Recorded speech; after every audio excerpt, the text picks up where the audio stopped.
At the beginning of this decade, Disney Animation Studios started going through another renaissance. It's pretty much their 3D renaissance. It started with Tangled, then Wreck-It Ralph, then Frozen, and Big Hero 6. And while the opinion of how good those movies are can vary from person to person, I think we can all agree that they're not anywhere close to the dismal quality of Chicken Little. Disney Animation Studios has stepped up their game so much that people have trouble differentiating them from Pixar movies. I still find people that are surprised that Wreck-It Ralph isn't a Pixar movie. But I'm glad to see with this decade, Disney Animation Studios has been producing hit after hit with their 3D films. And I'm glad to say that Zootopia is welcome among them. Ever since I saw the concept art of this film, it's something I've been wanting to see. Because I love stuff with anthropomorphic animals. Does that make me a furry? I don't know. But like I said, I was really excited to see this film. It's about a rabbit named Judy Hopps, who was raised on a carrot farm and she wants to become a police officer in Zootopia, where all animals live together in harmony, sorta. Since Judy is a rabbit, she deals with discrimination because of her size and her cuteness, and really the whole movie is about discrimination. About predator and prey, small and large, cute and threatening, and early in the film, Judy is tasked with finding a missing mammal, which is like a missing person. And eventually she meets Nick Wilde, who's a fox, and she has him help her track the case. And the movie sort of becomes this investigative mystery, which was really the perfect kind of genre for this film to be, because that way you can go around the city and see a lot more of it. There's a lot of stuff going on in the background, and there are some references that you may not catch if you're not paying attention. It reminded me a lot of the Lego Movie in that regard, in that it had so much visually that I think this movie is going to be incredibly rewatchable. The only real negative point I have about it is that there's no birds or reptiles in the city. There's a reason they said missing mammal and not missing animal. I mean, maybe there was a creative decision behind that, but if there's a possibility of a sequel, then I'd like to see birds and reptiles. Other than that, this movie is really great. It's beautiful, vibrant, and really creative. And if you're worried about them giving away too much in the trailers and commercials, don't worry, this movie is an hour and 48 minutes, which is pretty lengthy for an animated movie. I thought that length included a short, but apparently there's not a short before this movie, which I was a little disappointed by, because I love the shorts Feast and Paperman. But anyway, Zootopia is great, you should all go see it. And if you've already seen it, tell me what you thought down in the comments, and I'll see you next time.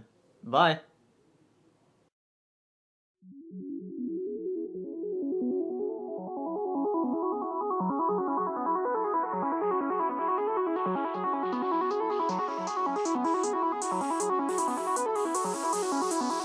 Good evening, ladies and gentlemen.